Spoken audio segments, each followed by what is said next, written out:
Hi everyone. భారతదేశ చరిత్రలో భాగంగా మనము కంటిన్యూ సిరీస్ చేయడం జరుగుతూ ఉంది. ఇప్పటివరకు మన ఛానల్ని సబ్స్క్రైబ్ చేయకపోతే సబ్స్క్రైబ్ చేయండి, లైక్ చేయండి, షేర్ చేయడం మర్చిపోకండి. ఎస్, ఆల్రెడీ మనం ప్రీవియస్ క్లాస్లో చరిత్రకు సంబంధించినటువంటి బేసిక్ విషయాల గురించి మాట్లాడుకోవడం జరిగింది.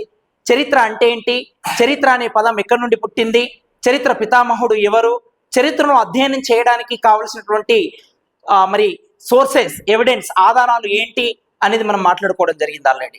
చరిత్ర అంటే మానవుడు ఈ భూమి మీద ఆవిర్భవించిన రోజు నుండి మొదలుపెట్టి మానవుడు తన ఆహార సేకరణ దశ నుండి మరి ఆహార ఉత్పత్తి దశ తర్వాత మానవుడు మరి ఈ రోజు అనుభవిస్తున్నటువంటి విలాసవంతమైనటువంటి ఈ జీవన విధానాన్ని మొత్తం వివరించేదే చరిత్ర అనేది మనం అర్థం చేసుకున్నాం. సో మరి చరిత్రను అధ్యయనం చేయడానికి, భారతదేశ చరిత్ర సంస్కృతిని అధ్యయనం చేయడానికి ఆధారాలు ఉంటాయని మనం చెప్పుకున్నాం. ఆల్రెడీ ఆ ఆధారాల్లో భాగంగా లౌకిక ఆధారాలు, దానితో పాటు మరి ప్రాచీన అంటే తవ్వకాల్లో బయటపడినటువంటి సోర్సెస్ అనేది కూడా మనం చెప్పుకోవచ్చు. అంటే పురావస్తు ఆధారాలు అని చెప్పుకున్నాం మనం. అంటే పురావస్తు ఆధారాలు అంటే శాసనాలు కానీ, కట్టడాలు కానీ, నాణ్యాలు కానీ, ఇవన్నీ మనకు మరి ఆ పురావస్తు తవ్వకాల్లో బయటపడినటువంటి ఆధారాలను మనము చెప్పుకోవచ్చు. ఇలా మనం ఆధారాలు చూసాం, లౌకిక ఆధారాలు. వీటిని చారిత్రక ఆధారాలు అంటే కూడా మాట్లాడుకున్నాం. ఇందులో మనకు మత గ్రంథాలు కానీ, మతేతర గ్రంథాలు కానీ, విదేశీ గ్రంథాలు కానీ, ఇలాంటి గ్రంథాలన్నీ కూడా మనకు లౌకిక ఆధారాల్లో వస్తాయని మనం ఆల్రెడీ క్లియర్గా మాట్లాడుకున్నాం. మరి మత గ్రంథాల్లో మనం ప్రధానంగా చూస్తే మనము బౌద్ధ మతానికి సంబంధించింది కావచ్చు, జైన మతానికి సంబంధించినటువంటి ఆధారాలు కావచ్చు, దాంతోపాటు మరి జైన మతానికి సంబంధించినటువంటి ఆధారాలు కావచ్చు. అంటే వైదిక, జైన, బుద్ధ మతానికి సంబంధించినటువంటి సాహిత్యం కానీ, ఆ యొక్క గ్రంథాలు కానీ మనకు భారతదేశ చరిత్ర సంస్కృతిని అధ్యయనం చేయడం కోసము చాలా ఉపయోగపడుతూ ఉన్నాయనేది మనం ప్రీవియస్ వీడియోలో చెప్పడం జరిగింది. విద్యార్థులు ఎవరైనా సరే న్యూగా చూస్తున్న వాళ్ళు ఆ వీడియో చూడకపోతే ఆల్రెడీ మనకు ఈ యొక్క వీడియో లింక్ కింద కూడా డిస్క్రిప్షన్లో లింక్ ఇవ్వడం జరుగుతుంది. ఖచ్చితంగా వాటిని చూడండి. బేసిక్ కాన్సెప్ట్ అనేది మొత్తం మనము చెప్పడం జరిగింది. ఈరోజు మనము భారతదేశ చరిత్రలో భాగంగా చరిత్ర అనేది ఎలా డివైడ్ అవుతూ ఉంది, చరిత్ర వర్గీకరణ అనేది ఎలా ఉంటుంది అనేది మనం చూస్తాం. సో వాస్తవానికి భారతదేశ చరిత్రను మనం చదువుతూ ఉన్నప్పుడు ప్రాచీన భారతదేశ చరిత్ర, అదేవిధంగా మధ్యయుగ భారతదేశ చరిత్ర, అదేవిధంగా ఆధునిక భారతదేశ చరిత్ర అనేది మనకు తెలుసు. అంటే భారతదేశ చరిత్రను మనము 3 భాగాలుగా విభజించుకుంటాము, 3 భాగాలుగా మనము అధ్యయనం చేయాల్సినటువంటి అవసరం ఉంటుంది. మరి ఇప్పుడు మనము మొట్టమొదటిది ప్రాచీన భారతదేశ చరిత్ర గురించి మాట్లాడుతున్నాం. ఈ రోజు నుంచి కంటిన్యూ సిరీస్ ప్రాచీన భారతదేశ చరిత్రలో భాగంగా కంటిన్యూగా చెప్పడం జరుగుతూ ఉంది. కాబట్టి విద్యార్థులను ఎవ్వరు కూడా మిస్ కాకండి, కంటిన్యూ మన వీడియోస్ను ఫాలో అవుతూ ఉండండి. ఎస్, ప్రాచీన భారతదేశ చరిత్రలో భాగంగా చరిత్ర వర్గీకరణ, హిస్టరీ క్లాసిఫికేషన్. ఎస్, చరిత్రను మనము పూర్వ చారిత్రక యుగం, సంధి యుగం, చారిత్రక యుగం అని పిలుస్తామండి. ఓకేనా? పూర్వ చారిత్రక యుగం, దాంతోపాటు సంధి యుగం, చారిత్రక యుగం. ఈ 3 పదాలు మనకు అర్థం కావాలి. ఒక చరిత్రను అధ్యయనం చేస్తూ ఉన్నప్పుడు హిస్టరీని మనం అర్థం చేసుకోవాలంటే, అందులో ప్రాచీన భారతదేశ చరిత్రను మనం అర్థం చేసుకోవాలనుకుంటే ఖచ్చితంగా చరిత్రలో ఈ 3 పదాలు మనకు బేసిక్ కాన్సెప్ట్, పునాది లాంటివి అనేది మనం గుర్తుపెట్టుకోవాలి. ఎస్, అసలు పూర్వ చారిత్రక యుగం అంటే ఏంటి, సంధి యుగం అంటే ఏంటి, చారిత్రక యుగం అంటే ఏంటి అనేది మనము షార్ట్గా చెప్పుకుంటూ ఉన్నాం. అయితే సో ఇక్కడ మనం సింపుల్గా ఒకటి గుర్తుపెట్టుకోవాలి, లిపి అని గుర్తుపెట్టుకుందాం. లిపి, ఓకేనా? లిపి అంటే మానవుణ్ణి చదువు రాని యుగం లేదా రాయడానికి వీలు లేనటువంటి కాలాన్ని, మరి ఆ రాయడానికి వీలు లేని కాలాన్ని మనం ఏమంటున్నామంటే పూర్వ చారిత్రక యుగము అని పిలుస్తున్నామండి. మరి ఏ యుగమైతే రాయడానికి వీలుండి అర్థం చేసుకోగలుగుతూ ఉన్నామో ఆ కాలాన్ని మనము చారిత్రక యుగము అంటాం, చారిత్రక యుగము అని అంటాం. మరి లిపి ఉంది, భాష ఉంది, కానీ అది మనకు అర్థం కావడం లేదు. ఆ అర్థం కాని కాలాన్ని మనం ఏమంటామంటే సంధి యుగము అని అంటామండి, సింపుల్గా. ఓకేనా? లిపి లేని కాలాన్ని పూర్వ చారిత్రక యుగం అని అంటాము. లిపి ఉండి మనం అర్థం చేసుకోగలుగుతున్నటువంటి డేస్ని, అంటే ప్రస్తుతం ఉన్నటువంటి దానిని మనం ఏంటి అంటే చారిత్రక యుగము అని మనం చెప్పుకోవచ్చు. ఎందుకంటే మనకు ఒక భాష ఉంది, మనం మాట్లాడుకుంటున్నాం, ఆ భాష మనకు అర్థమవుతూ ఉంది, మనం మాట్లాడేది ఇతరులకు అర్థమవుతూ ఉంది, మనం రాసే రైటింగ్ ఇతరులకు అర్థమవుతూ ఉంది. ఇప్పుడు నేను ప్రజెంట్ చెప్పేటువంటి క్లాస్ మీకు అందరికి అర్థమవుతుంది. ఇది ఏ యుగం? చారిత్రక యుగం. అంటే మానవుడు రాయడానికి వీలున్నటువంటి కాలాన్ని చారిత్రక యుగం అంటున్నాము. మానవుడు రాయడానికి అర్థం చేసుకోవడానికి వీలు లేనటువంటి కాలాన్ని పూర్వ చారిత్రక యుగం అంటున్నాము. లిపి ఉన్న అర్థం కాని యుగాన్ని సంధి యుగము అంటాం. అందుకే మనం బెస్ట్ ఎగ్జాంపుల్ భారతదేశ చరిత్రలో సింధు నాగరికత సంధి యుగపు నాగరికతకు చెందినటువంటిదని మనం చెప్పుకోవచ్చును. సింధు నాగరికత సంధి యుగపు నాగరికతకు చెందింది. ఓకేనా? ఎందుకు? లిపి ఉంది, బొమ్మల లిపి, చిత్రలేఖనము అనేది సరపలేఖనం. అంటే మనకు ఎడమ నుండి కుడికి, కుడి నుండి ఎడమకు ఇలా ఉంటుంది వాళ్ళ లిపి, మనకు తెలుసు. సింధు నాగరికతలో మనం చెప్పుకుంటాం. మరి ఈ లిపి అనేది మనకు అర్థం కావట్లేదు. లిపి లభ్యం అవుతుంది సింధు ప్రజలది, కానీ అర్థం కావట్లేదు. ఇలా అర్థం కానిది మనకు సంధి యుగపు నాగరికత అని చెప్తాం. అంటే చరిత్రలో ఈ 3 పదాలు చాలా చాలా ఇంపార్టెంట్. Yes, okay. మరి చరిత్రను పూర్వ, మధ్య, నవీన శిలాయుగాలుగా మొట్టమొదటిసారి విభజించింది క్రిస్టియన్ జార్గెన్సన్ థామ్సన్ అనే చరిత్రకారుడు. మరి మొట్టమొదటిసారి చరిత్రను పూర్వ చరిత్ర, మధ్యయుగపు చరిత్ర, నవీన శిలాయుగపు చరిత్రలుగా డివైడ్ చేయడం జరిగిందని మనం గుర్తుపెట్టుకోవాలి. మనం ఇక్కడ ఒకటి గుర్తుపెట్టుకోవాలి, ఒక పదాన్ని, శిల. శిల అంటే రాయి. రాయి మానవుడు తన జీవితాంతము, అంటే మానవ ఆవిర్భావం నుండి ఈ దేశంలో, ఈ ప్రపంచంలో బట్ట మొట్టమొదటిసారి మానవుడు ఈ భూమి మీద పుట్టినప్పటి నుండి మానవుని జీవితాన్ని మనం ఒకసారి గమనించినట్లయితే 90% మానవ జీవితం మొత్తము మానవుడు గడిపింది రాయితో మాత్రమే, శిలతో మాత్రమే అనేది గుర్తుపెట్టుకోవాలి. సో 90% మానవ జీవితం మొత్తము రాయితోంటే గడిపాడు అనేది గుర్తుపెట్టుకోవాలి. Yes, okay. మరి చరిత్రను పూర్వ శిలాయుగమని, మధ్య శిలాయుగమని, నవీన శిలాయుగమని 3 శిలాయుగాలుగా విభజించినటువంటి మనకు చరిత్రకారుడు ఎవరు అంటే ఇక్కడ క్రిస్టియన్ జార్గెన్సన్ థామ్సన్ అనే చరిత్రకారుడు చరిత్రను 3 భాగాలుగా విభజించడం జరిగింది. ఎస్. మరి భూమిపైన మానవుడు సంచారం, అసలు భూమిపైన మొట్టమొదటి జీవి సంచరించినటువంటి ఏ ప్రాంతము అంటే ఆఫ్రికా ఖండము అనేది గుర్తుపెట్టుకోవాలి. ఇక్కడనే కదా సినాంథ్రోపిథాకస్, ఓకే, ఇలాంటి ఆది మానవుల యొక్క మొట్టమొదటిసారి మనకు జీవన విధానం అనేది అక్కడి నుంచే విస్తరించింది వివిధ ప్రాంతాలకు అనేది మనం గుర్తుపెట్టుకోవాలి. అక్కడి నుంచే ఈ ఆది మానవులు వలస వెళ్ళడం అనేది మొదలు పెట్టారు ఈ భూమిపైన. అలా వలస వెళుతున్నటువంటి క్రమం లోపల భారతదేశానికి వచ్చినటువంటి మొట్టమొదటి ఆది మానవుడు రామాపితాకస్ అనేది విద్యార్థులు గుర్తుపెట్టుకోవాల్సినటువంటి అవసరం ఉంటుంది అనేది గుర్తుపెట్టుకోవాలి. Yes, okay.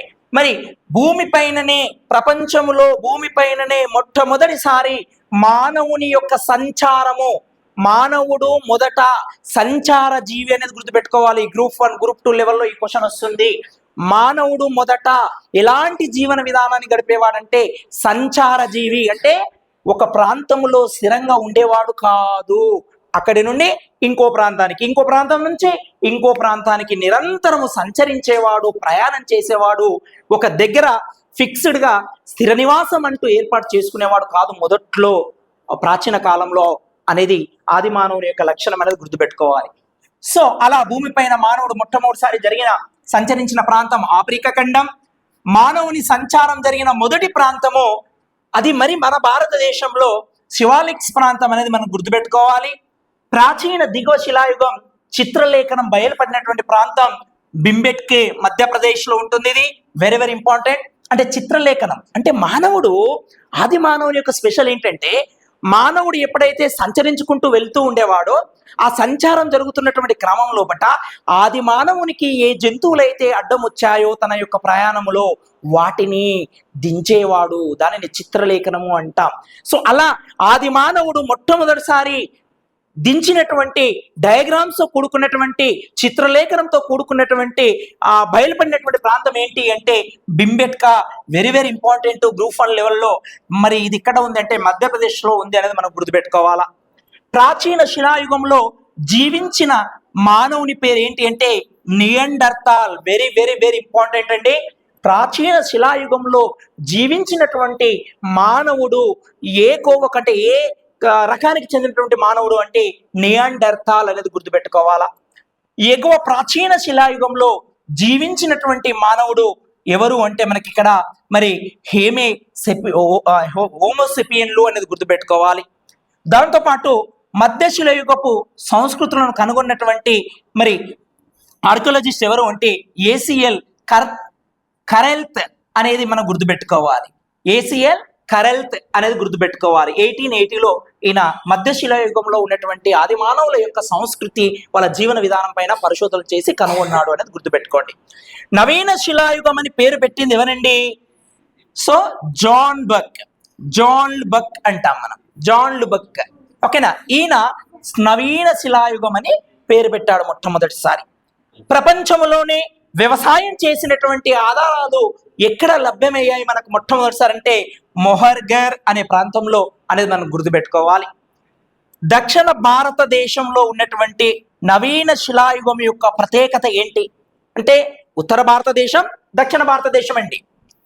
భారతదేశాన్ని మనం గమనిస్తే రెండు భాగాలుగా, ఓకే, భారతదేశాన్ని మనం గమనించినట్లయితే భారతదేశాన్ని మనం ఒకసారి గమనిస్తే రెండు భాగాలుగా ఉంటుందండి. ఉత్తర భారతదేశం అదేవిధంగా దక్షిణ భారతదేశం. సో మరి దక్షిణ భారతదేశము లోపట మొట్టమొదటిసారి మరి నవీన శిలాయుగంలో తవ్వకాల్లో బయటపడినటువంటి ప్రత్యేకత ఏంటి ఇక్కడ అంటే బూడిద కుప్పలు అనేది మనం గుర్తుపెట్టుకోవాలి. బూడిద కుప్పలు ఎక్కడ బయటపడ్డాయి, ఎట్లా బయటపడ్డాయి మనం అది తెలంగాణ చరిత్రకు సంబంధించినటువంటి దాంట్లో మాట్లాడుతున్నప్పుడు ఇవన్నీ అంశాలు వస్తూ ఉంటాయి మనకు. Okay, yes, okay. ప్రపంచంలో వరిని పండించినటువంటి మొట్టమొదటి ప్రాంతము కొల్దీవా అనేది గుర్తుపెట్టుకోవాలి. ప్రపంచంలో మొట్టమొదటిసారి వరిని పండించినటువంటి ప్రాంతం కొల్దీవా అనేది మనం గుర్తుపెట్టుకోవాలండి. Yes, okay. సో ఇది చారిత్రకు సంబంధించినటువంటి బేసిక్ కాన్సెప్ట్స్ మాట్లాడుతున్నాం మనము. అంటే శిలాయుగాల గురించి మాట్లాడేటప్పుడు ఇవన్నీ మనకు బేసిక్ కాన్సెప్ట్స్ అనేది తెలవాలి అనేది విద్యార్థులు గుర్తుపెట్టుకోవాలి. ఓకేనా? అర్థమవుతుంది కదా? సో మీకు ఏమైనా డౌట్లు ఉంటే కామెంట్ రూపంలో తెలియజేయండి. ఆ కామెంట్కు మేము ఖచ్చితంగా రిప్లై ఇచ్చే ప్రయత్నం అనేది చేస్తాం. మొట్టమొదటిసారి కనుగొనబడినటువంటి లోహం ఏందండి? రాగి. వాస్తవానికి చెప్పాలంటే ఇనుము తెలియదండి. సింధు ప్రజలకు తెలియని లోహం ఏదని మనం చెప్పుకుంటాము, ఇనుము అని మనం చెప్పుకుంటూ ఉంటాం. సింధు నాగరికతలో మనం అవన్నీ చెప్పుకోవచ్చు. ఎస్, మొదటిసారి కనుగొనబడినటువంటి లోహము రాగి అనేది గుర్తుపెట్టుకోవాలి.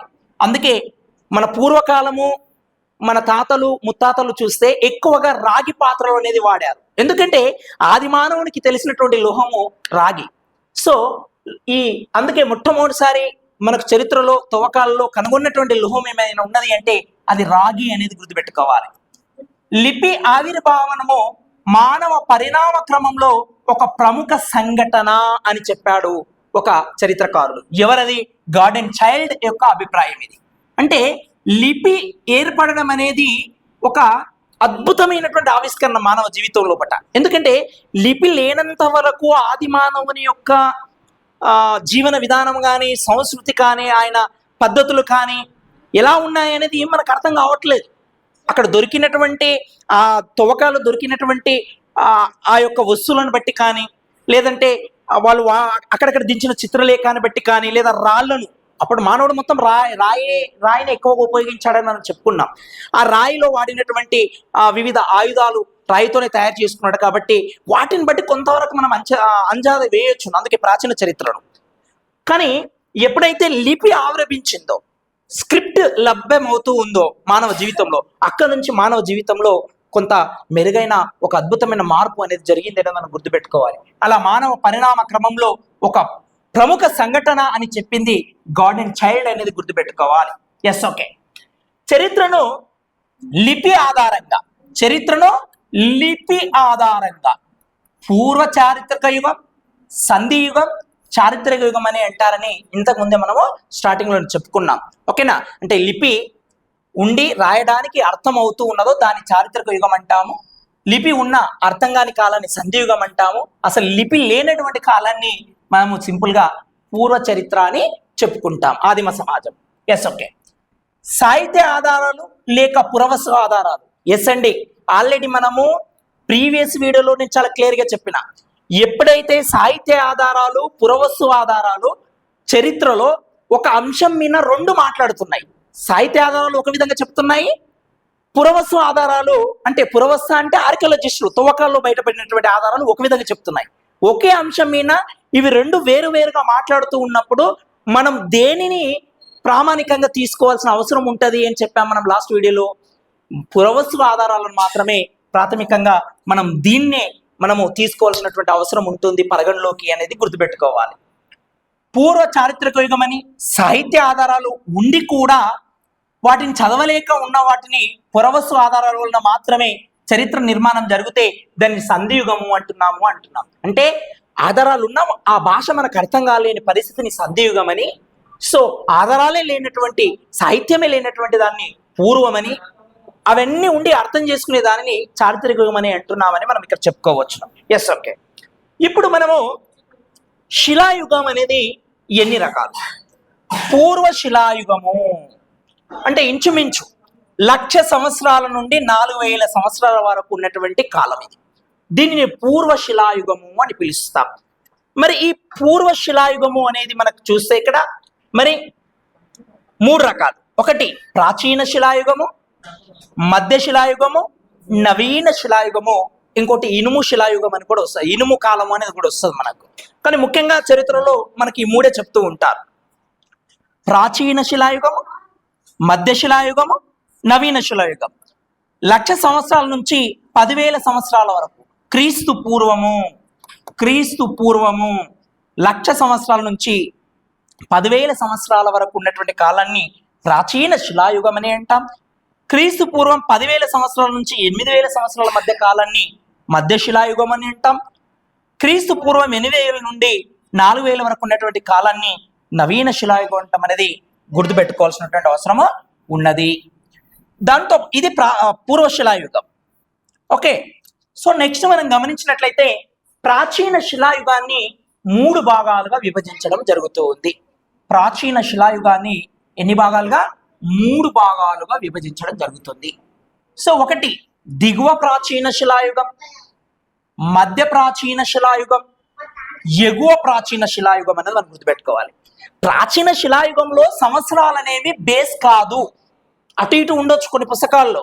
ఎందుకంటే వాటిని అక్కడ మనకి ఎవిడెన్స్ ఉన్నప్పుడు కూడా అర్థం కావట్లేదు, అక్కడ ఉన్న వాటిని కొంత మేరకు మాత్రమే మనము ఇలా ఉండే అని ఊహించుకోగలుగుతున్నాం కొన్ని అంశాలను. కాబట్టి ప్రాచీన శిలాయుగంలో సంవత్సరాల మీద కాన్సెప్ట్ అనేది పెట్టొద్దు, ఎప్పుడు కూడా సబ్జెక్ట్ మీద కాన్సెప్ట్ పెట్టాలా. మనకు సబ్జెక్ట్ అనేది ఇంపార్టెంట్ ఇక్కడ. దిగువ ప్రాచీన శిలాయుగము, మధ్య ప్రాచీన శిలాయుగము, ఎగువ ప్రాచీన శిలాయుగము. ప్రాచీన శిలాయుగాన్ని 3 భాగాలుగా ఎగువ, మధ్య, దిగువ అనేదిగా డివైడ్ అయిపోతుంది. Yes, okay. పూర్వ చారిత్రక యుగము భారతదేశంలో మనిషి ఆవిర్భావం నుండి నవీన శిలాయుగం వరకు అనేది మనం గుర్తుపెట్టుకోవాలి. సంధి యుగము అంటే హరప్ప నాగరికత అని ఇంతకుముందే చెప్పినారు. అంటే హరప్ప నాగరికత దీన్ని మనం ఏమంటామండి? సింధు నాగరికత అంటాము, దీన్ని మానవ నడవడిక నాగరికత అంటాము, కాంస్యయుగపు నాగరికత అని కూడా మనం చెప్పుకోవచ్చును. ఓకేనా? సో మరి దాంతో పాటు హరప్ప నాగరికత అని కూడా మనం చెప్పుకోవచ్చును. ఎందుకట్లా పేర్లు వస్తాయి అనేది కూడా గుర్తుపెట్టుకోవాలి. నేను అక్కడ మళ్ళీ మనం డీప్గా చెప్పుకోవచ్చు. ఆర్కియాలజిస్టు అంటే వాళ్ళ పద్ధతుల ప్రకారం ఏంటి అంటే, పురావస్తు శాస్త్రవేత్తలు వాళ్ళ తవ్వకాలలో మొట్టమొదటిసారి ఏ ప్రాంతం అయితే బయటపడుతుందో ఆ ప్రాంతం పేరు ఆ నాగరికతకు పెడతారు. సో అదే ఈ యొక్క హరప్ప అనే ప్రాంతం బయలుపడ్డది కాబట్టి అందుకే దాన్ని హరప్ప నాగరికత అని పిలిచారు. హరప్ప, మొహంజదారో, చనుహాదారో, కాళీబంగాన్ ఇవన్నీ.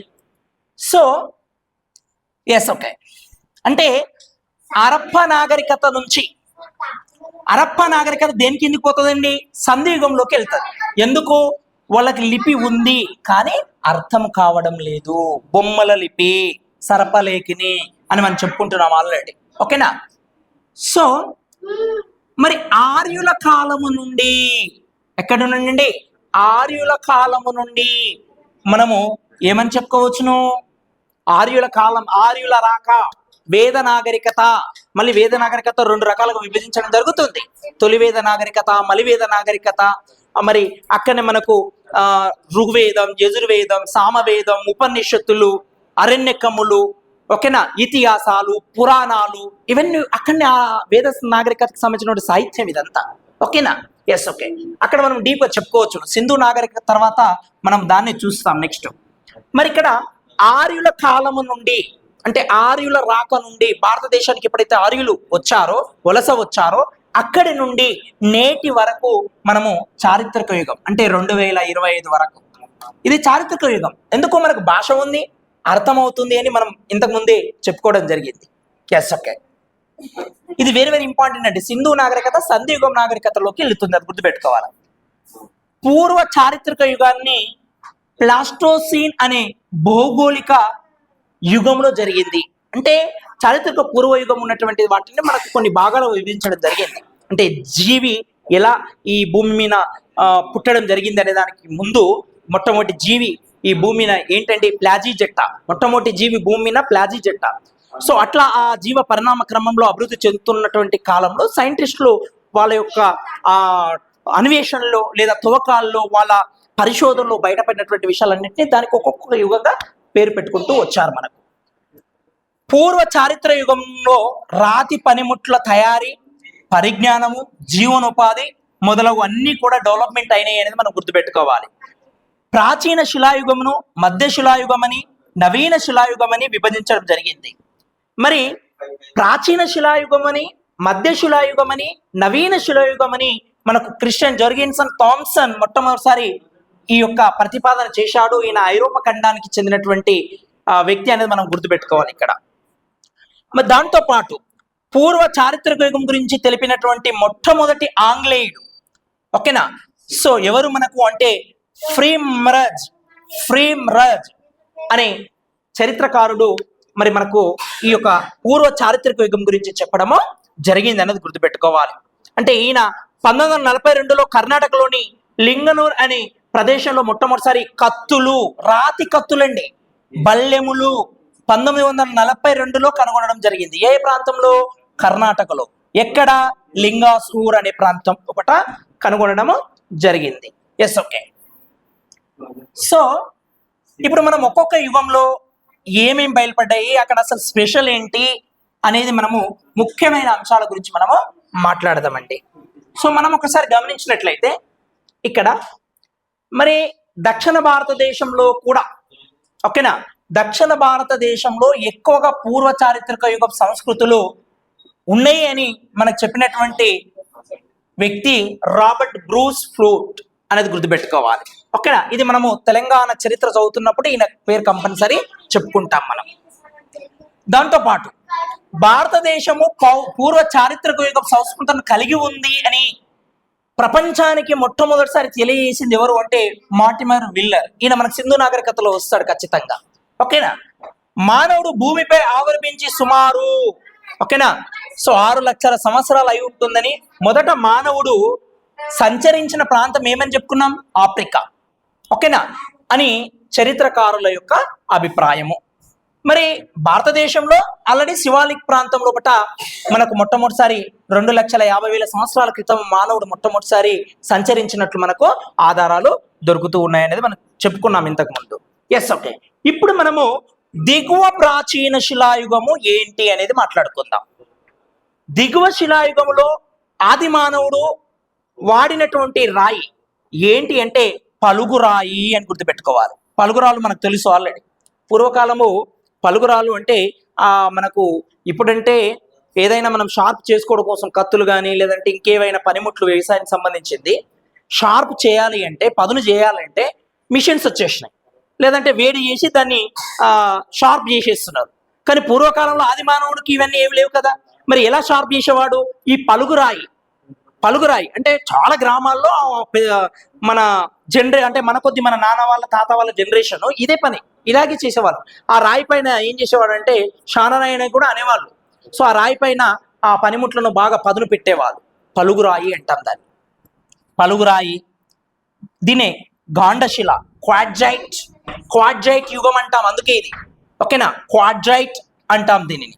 అంటే మోటైన రాతి పనిముట్లను ఇక్కడ ఉపయోగించాడు అనేది మనం గుర్తుపెట్టుకోవాలి.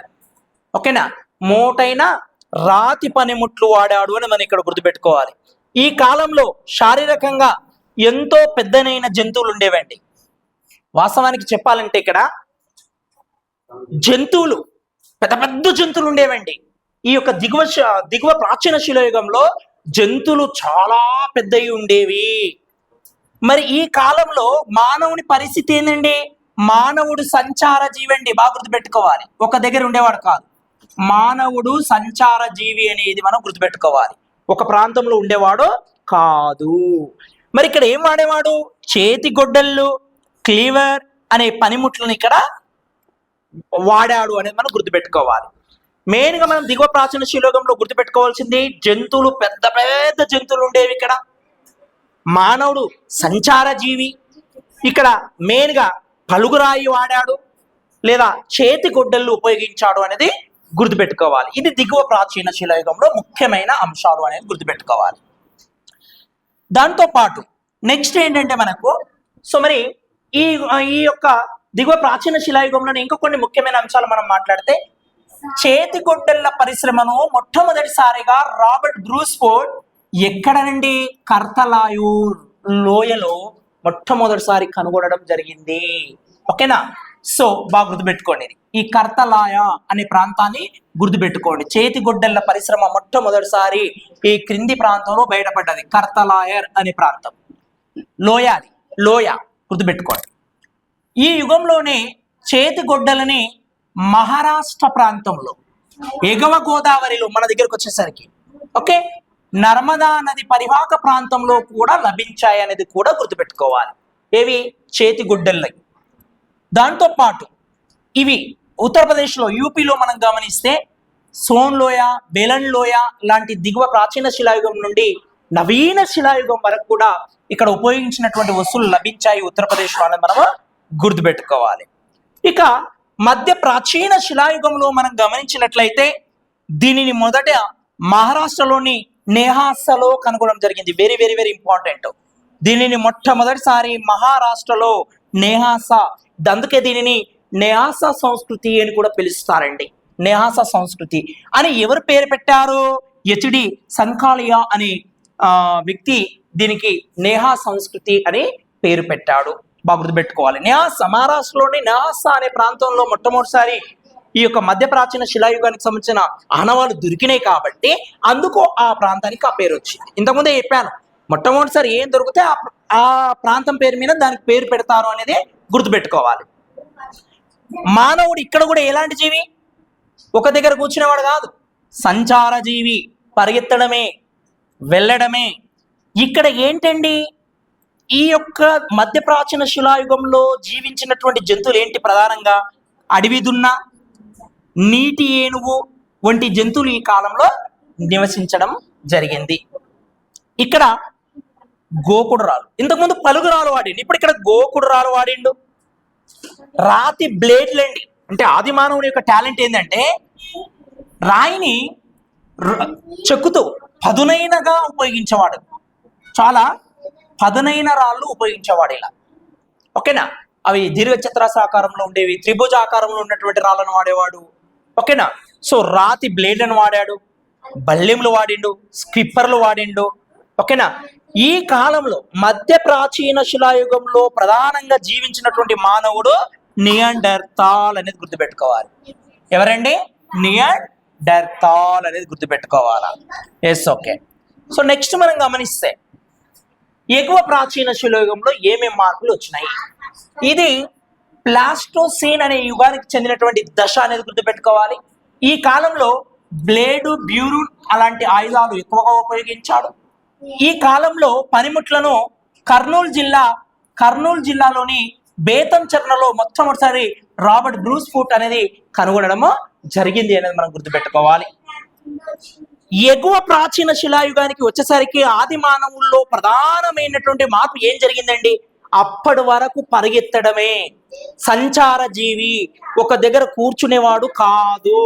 కానీ మొట్టమొదటిసారి ఎగువ ప్రాచీన శిలాయుగంలో మానవుని యొక్క జీవితంలో మార్పు ఏంటండి? స్థిర నివాసము ఏర్పాటు చేసుకున్నాడు. ఒక్క దగ్గర ఉండడం మొదలు పెట్టిండు. ఏ కాలంలో? ఎగువ ప్రాచీన శిలాయుగంలో. ఓకేనా? సో దిగువ ప్రాచీన శిలాయుగంలో, మధ్య ప్రాచీన శిలాయుగంలో మానవుడు ఎలాంటి జీవనం ఉండేవాడు? సంచరించేవాడు. కానీ మొట్టమొదటిసారి ఎగువ ప్రాచీన శిలాయుగంలో స్థిర నివాసం ఏర్పాటు చేసుకోవడం మొదలు పెట్టాడు. ఇక్కడే నిప్పును కనుగొన్నాడండి. క్వశ్చన్ ఎలా అడుగుతాడు అంటే మనకు ఒకసారి ఈ క్రింది వాటిలో అత్యంత తెలివైనటువంటి ఆది మానవుడు ఎవరు అని అడుగుతాడండి. ప్రపంచంలోనే అత్యంత తెలివైనటువంటి ఆది మానవుడు సినాంథ్రోపిథాకస్. సినాంథ్రోపిథాకస్ బాగా గుర్తుపెట్టుకోవాలి. ఎందుకు సినాంథ్రోపిథాకస్ అనే ఆది మానవుడు తెలివైన వాడు?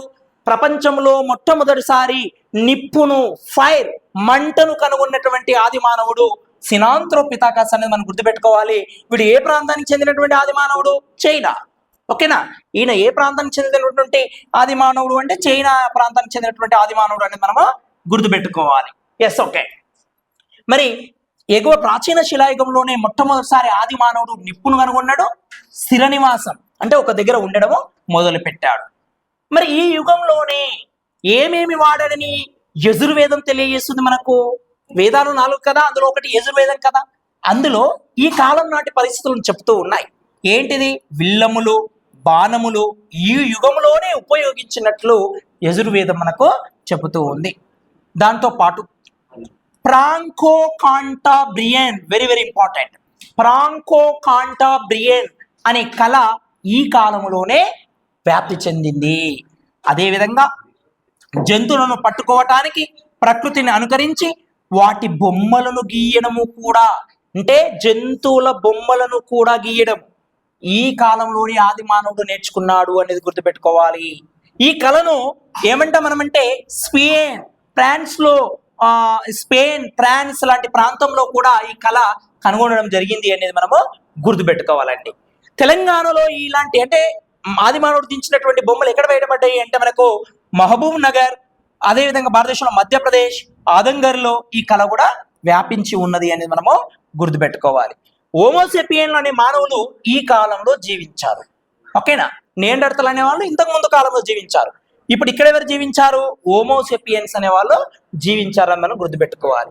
ఈ కాలంలో ఆది మానవుడు వాడినటువంటి, చూడండి, ఎగువ ప్రాచీన శిలాయుగంలో మానవుని యొక్క జీవితంలో ప్రధానమైనటువంటి మార్పులు వచ్చాయండి.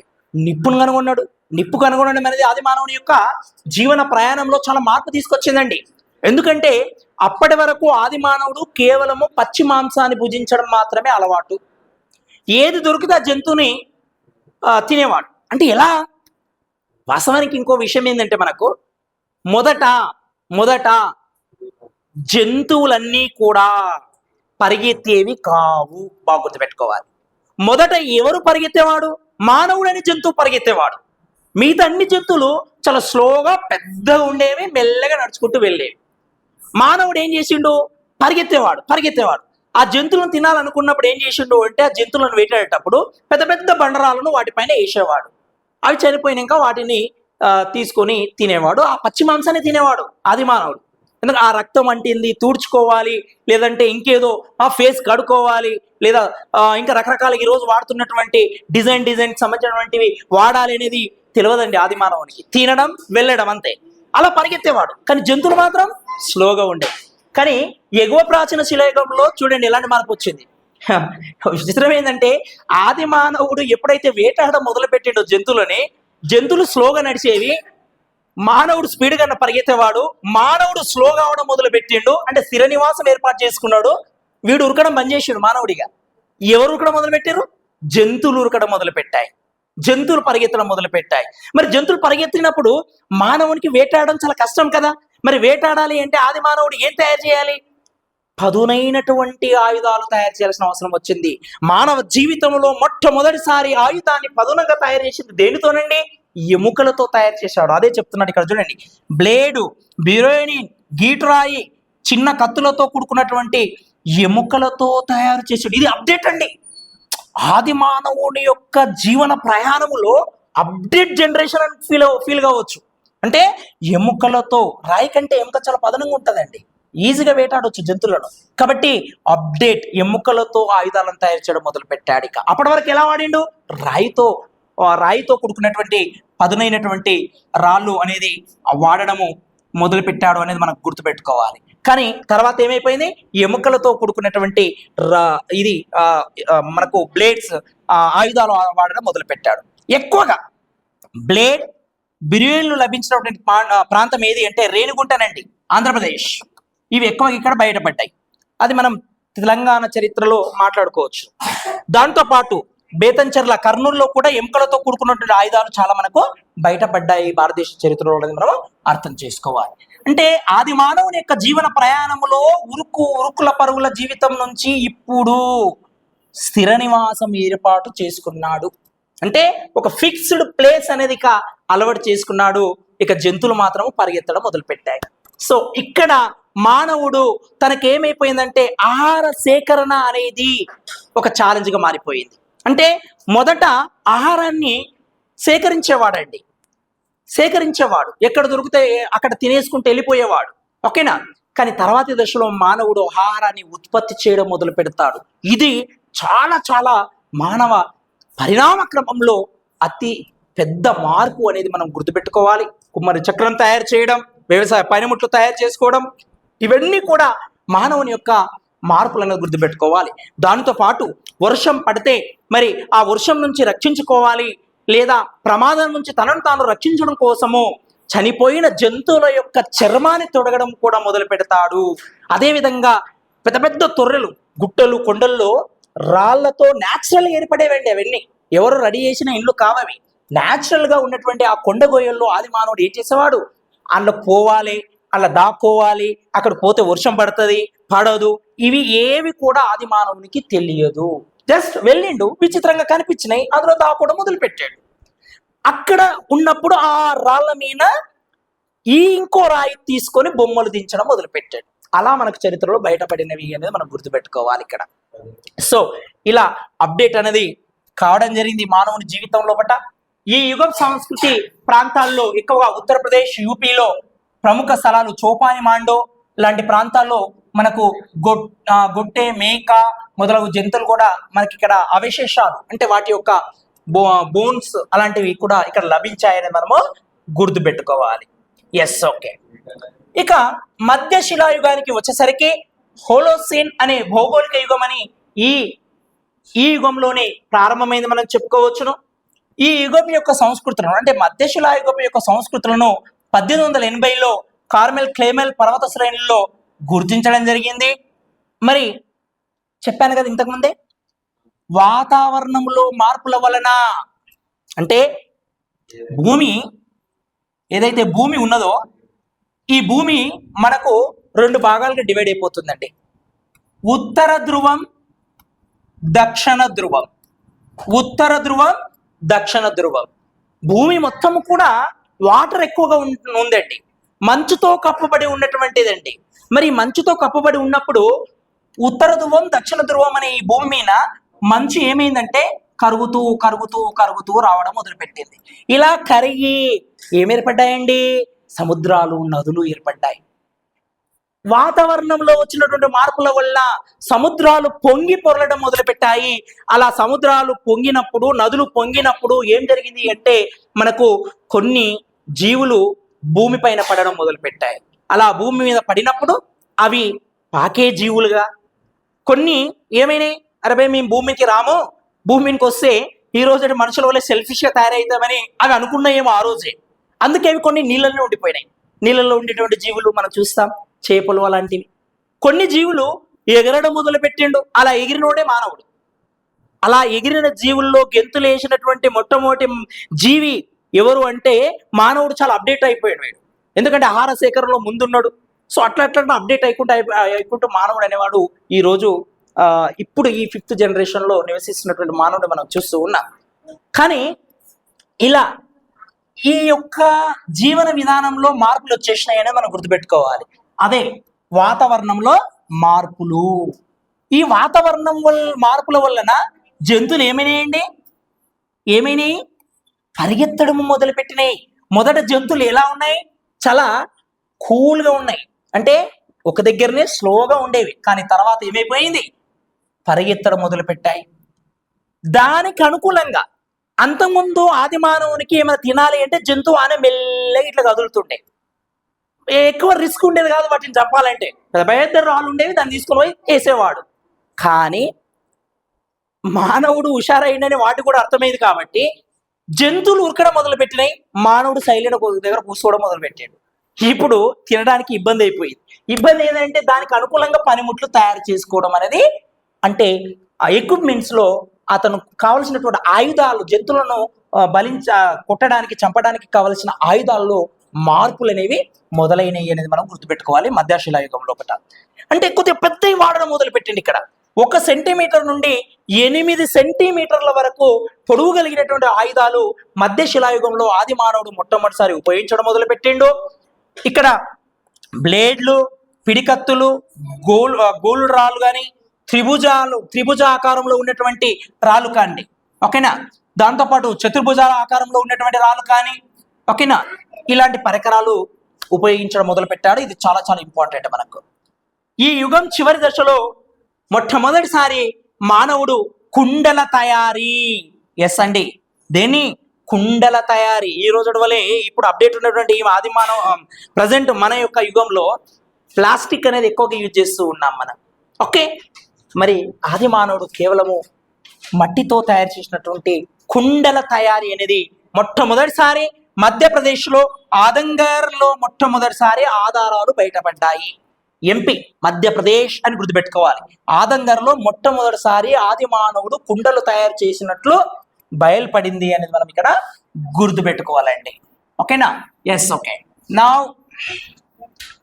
ఇప్పుడు మనము నెక్స్ట్ ఇంకొన్ని పాయింట్స్ చూద్దాం. మనము ఇక్కడ మనం గమనిస్తే, ఓకేనా, పచ్చని ప్రాంతాలలో నారింజ పండు, ధూమ్రవర్ణాలతో కూడుకున్నటువంటి చిత్రకళ ఇక్కడనే గుర్తించడం జరిగింది. దాంతోపాటు మరి ఇంకా కొన్ని ప్రాంతాల్లో, అంటే ఆంధ్రప్రదేశ్ సంబంధించినటువంటి ప్రాంతాల్లో కూడా బయటపడ్డాయని మనం గుర్తుపెట్టుకోవాలి. మరి ఈ చిత్రకళ పైన కాంకర్ డిహెచ్ గార్డెన్ లాంటి వాళ్ళు చాలా కృషి చేశారు. అంటే పరిశోధన చేయడంలో ఎక్కువగా వీళ్ళు కృషి చేసినటువంటి వ్యక్తులను మనం గుర్తుపెట్టుకోవాలి. ఇక్కడ ఒక most very very important point అండి, మరణం తర్వాత, వెరీ వెరీ వెరీ ఇంపార్టెంట్ అండి. చూడండి అప్డేట్ ఎట్లా అవుతున్నాడు ఆది మానవుడు. మరణం తర్వాత మరో జన్మ ఉంటుందనే నమ్మకము మొట్టమొదటిసారి ఈ యొక్క మధ్యశిలాయుగంలోనే ప్రారంభమైంది అనేది మనం గుర్తుపెట్టుకోవాలి. అంటే చనిపోయిన తర్వాత ఏముంటుందంట, మరో జన్మ ఉంటుందని ఆది మానవుడు నమ్మడం మొదలు పెట్టాడు ఇక్కడనే. అంటే దీనితో పాటు ఆది మానవుడు చనిపోయిన తర్వాత ఏం చేయాలి, ఖననం చేయాలి, ఓకేనా, మట్టిలో పూడవాలి అని మొట్టమొదటిసారి ఇక్కడనే స్టార్ట్ అయిందండి. చనిపోయినాక తలకాయ ఎటు చేయాలి, కాలు ఎటు చేయాలో కూడా వీళ్ళు ఇక్కడ నుంచి ప్రారంభం అవుతుంది. ఇక వీళ్ళు అప్డేట్ అవుతూ ఉంటారు మనకు. వీళ్ళ కొంత ఆదిమ కాలంలో మనం గమనిస్తే కొన్ని సంస్కృతి, అంటే అక్కడ ఎట్లా ఉండేవంటే చనిపోయినటువంటి మనుషులను, ఓకే, ఇల్లు ఉంటుంది కదండి, మనకు ఇల్లు ఉంటుంది, ఇది నేను తర్వాత చెప్తాను, కానీ బేసిక్ ఇక్కడ వచ్చింది కాబట్టి చెప్తున్నాను. ఇంటికి ప్రతి ఇంట్లో మనం గమనిస్తే మూత ఉంటుంది. మూతకు లోపల సూటిగా గూడు అనేది ఉంటుంది. ఈ గూడుకు స్ట్రేట్గా ఎప్పుడు కూడా మనం జనరల్గా పండుకోనివ్వరు. అనుకోకుండా మనం ఎప్పుడైనా పండుకుంటే పెద్దవాళ్ళు ఏమంటారు, అరే పక్క జరిగి పండుకోరా అంటారు. ఎందుకు, చనిపోయిన వ్యక్తులను గూడుకి సూటుగా పండబెడతారు. ఎస్ఆర్ నో కామెంట్ చేయండి మీరు తెలిస్తే. సో మనం కూడా అనుకోకుండా ఎప్పుడైనా ఆది మరిచి ఆ గూడుకు సూటిగా వండుకుంటే పండనివ్వరు అనేది గుర్తుపెట్టుకోవాలి. ఎస్, ఇక్కడ ఆ గూడికి సూటిగా చనిపోయిన పిల్లల్ని పెద్ద పెద్ద కుండల్లో వేసి అక్కడనే పూడ్చిపెట్టేవాళ్ళండి. ఇలాంటి కల్చర్ కూడా ఇక్కడ మనకు స్టార్ట్ అవుతుంది అనేది మనం గుర్తుపెట్టుకోవాలి. అంటే ఖనన ప్రక్రియ, మరణం తర్వాత మరో జన్మ ఉంటది అనే నమ్మకము మధ్యశిలాయుగంలోనే ఆది మానవుడు నమ్మడం మొదలు పెట్టాడన్నది గుర్తుపెట్టుకోవాలి. ఉత్తరప్రదేశ్లో మనకు బయటపడినటువంటి ఒక బొమ్మలు ఏంటి అంటే రథాలను గుర్రాలతో లాగుతున్నట్లు, అంటే ఇక మెల్లగా అప్డేట్ అవుతూ ఉన్నాడు ఆది మానవుడు. చూడండి, సో గుర్రాలతో లాగుతున్నటువంటి విల్లంబులు, బాణములు ధరించినటువంటి సైన్యం ఎంట ఉన్నట్లుగా బయటపడినటువంటి చిత్రం ఎక్కడుంది అంటే యూపీలో మోర్ఫానూర్ అనే ప్రాంతంలో మనకు బయటపడ్డది. ఇలా జింక, దుప్పి, ఈ కోతి ఇలాంటి బొమ్మలన్నీ కూడా గీయడం మొదలు పెట్టాడు. వాస్తవానికి ఆది మానవుడు ఎవరి పోలి ఉంటారని బేసిక్ క్వశ్చన్స్ మనం ఎప్పుడైనా అడిగితే కోతి వలె ఉంటాడు, కోతిని పోలి ఉంటాడు అని చెప్తారండి. ఇది తప్పు. మానవుడు కోతి కాదు, ఓకేనా. మానవుడు నియాండర్తల్ చెందినవాడా, హోమోసేపియన్ జాతికి చెందినవాడా అనేది మనం తర్వాత బేసిక్ మానవుల రకాల్లో మాట్లాడుకోవచ్చును. కానీ వాస్తవానికి కోతికి మానవునికి సంబంధం లేదు, గుర్తుపెట్టుకోవాలి. కోతి లాంటి వాడు కానీ కోతి కాడు మనిషి. ఇది గుర్తుపెట్టుకోవాలి. Yes, okay. సో ఇలా మనుషుల యొక్క చిత్రాలు, జంతువుల యొక్క చిత్రాలు, కోతి చిత్రాలు, జింక, దుప్పి ఇలాంటి ప్రాంతాలు కూడా మనకి ఇక్కడనే ఈ యుగంలోనే ఎక్కువగా దొరికినాయి అనేది మనం గుర్తుపెట్టుకోవాలి. ఇవి అత్యంత ఇంపార్టెంట్ అయినటువంటి అంశాలు మనము చూసుకోవచ్చును. Yes, okay. ఇక లాస్ట్ పాయింట్ మాట్లాడదాం. నవీన శిలాయుగంలో ఎలాంటి మార్పులు జరిగాయి అనేది మనము చూద్దాం. దీన్ని జాన్ లుబక్ యుగం అని పిలుస్తాం. ఇంతకుముందే చెప్పిన భూమిలో వాతావరణంలో వచ్చినటువంటి మార్పులు అంటే ఉత్తరా ధ్రువము, దక్షిణ ధ్రువము అనేది కరగడం మొదలు పెట్టాయి. మంచు అలా ఏర్పడ్డాయి. హిమాలయాలు ఇలాంటివన్నీ, సముద్రాలు ఇవన్నీ. కాబట్టి ఈ వాతావరణంలో వచ్చినటువంటి మార్పుల వల్ల ఆ వాటికి అలా పేర్లు పెట్టారు పురావస్తు శాస్త్రవేత్తలు అనేది మనం గుర్తుపెట్టుకోవాలి, చరిత్రకారులు. దీన్ని జాన్ లుబక్ అనే యుగం అంటాము. మరి ఇక్కడ చాలా ఆదిమానవుడు అప్డేట్ అయ్యాడండి. నాజుకైనటువంటి స్టైల్, మెరుగైనటువంటి షార్ప్ బ్లేడ్లను వాడడం మొదలు పెట్టాడు. ఇక్కడ ఇది ఇగో పేర్లోనే ఉందండి, నవీన, కొత్త, శిల, రాయి యుగం. మానవుడు జీవించేది శిలనే, రాయే. కానీ ఆ రాయిని ఎట్లా వాడాడు? అప్డేట్ వాడాడు, కొత్తగా వాడాడు. అందుకే ఇది నాజుకైనటువంటి, మెరుగైనటువంటి పనిముట్లు, షార్ప్ బ్లేడ్స్ అంటాం, ఇక్కడ ఉపయోగించడము మొదలు పెట్టాడు. ఈ కాలంలో మానవుడి యొక్క జీవన విధానం ఏంటి అని అడుగుతాడండి. యుగ యుగానికి మానవునిలో మార్పులు మొదలైనవి అని చెప్తున్నాం. మొదట సంచారజీవి, తర్వాత స్థిర నివాసం ఏర్పాటు చేసుకున్నారు. జంతువులు పరిగెత్తడం మొదలు పెట్టాయి. ఇక్కడ చూడండి, వేటగాడు వేటాడడం మొదలు పెట్టింది ఇక మానవుడు. ఈ కాలములోనే అప్పటి వరకు ఆది మానవుని యొక్క లక్షణాలు ఏంటండి? ఆహారాన్ని సేకరించే దశ అంటాం దాన్ని. అంటే ఆహారాన్ని సేకరణ కోసం సంచారం చేసేవాడు, సంచార జీవి. ఒక దగ్గర స్థిర నివాసం అంటే ఏర్పాటు చేసుకోలేడు.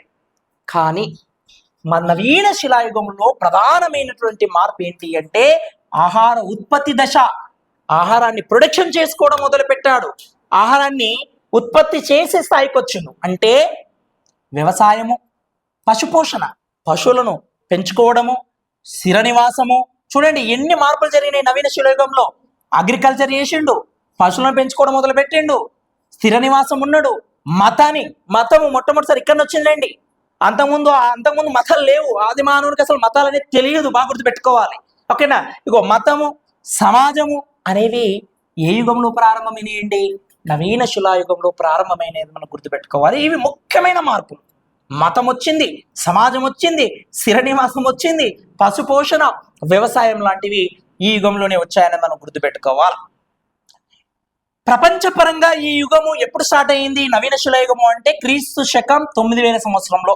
కానీ భారతదేశంలో క్రీస్తు శకం 7000 సంవత్సరంలో ఇది ప్రారంభమైంది అనేది మనం గుర్తుపెట్టుకోవాలి. బెల్చిస్తాన్, ఓకేనా? మనము సింధు నాగరికతలో చెప్తాం వీటన్నిటిని. మోహంజదారో, హరప్ప, బెల్చిస్తాన్, ఓకేనా? దాంతోపాటు ఇంకా మనకు కొన్ని ప్రాంతాలు బయటపడతాయి, కాళీబంగన్, ఓకే? ఇవన్నీ కూడా లోతాల్, చన్హాదారో, ఇవన్నీ కూడా, ఓకేనా? డోలావీరా, ఇవన్నీ మోహంజదారో, హరప్ప, ఇవన్నీ. ఓకే, సో ఇక్కడ మొహర్ఘర్ చాలా ఇంపార్టెంట్ అండి. ప్రపంచంలోనే మొట్టమొదటిసారి వ్యవసాయము చేసినటువంటి ప్రాంతం మొహర్ఘర్. ఈ కాలంలో ఏం పండించారండి వీళ్ళు? గోధుమలు. మనము చాలా మంది ఏమన్నా బార్లీ అనగానే ఎవరు గుర్తుకొస్తారు? సింధు ప్రజలు గుర్తుకొస్తారు మనకు. సింధు సివిలైజేషన్. ప్రపంచంలోనే మొట్టమొదటిసారి పౌడర్ వాడిన ప్రజలు, ప్రపంచంలోనే మొట్టమొదటిసారి లిప్స్టిక్ వాడిన ప్రజలు, ప్రపంచంలోనే మొట్టమొదటిసారి దువ్వెను వాడిన ప్రజలు, ప్రపంచంలోనే మొట్టమొదటిసారి ఏమంటామండి ఆ బాక్స్ని మేకప్ వేసుకున్నటువంటి కిట్ ఏదైతే ఉంటుందో ఇవన్నీ కూడా వాడిన ప్రజలు సింధు ప్రజలు. వీళ్ళు పండించినటువంటి మెయిన్ పంట ఏంటంటే బార్లీ, గోధుమ, ఓకేనా?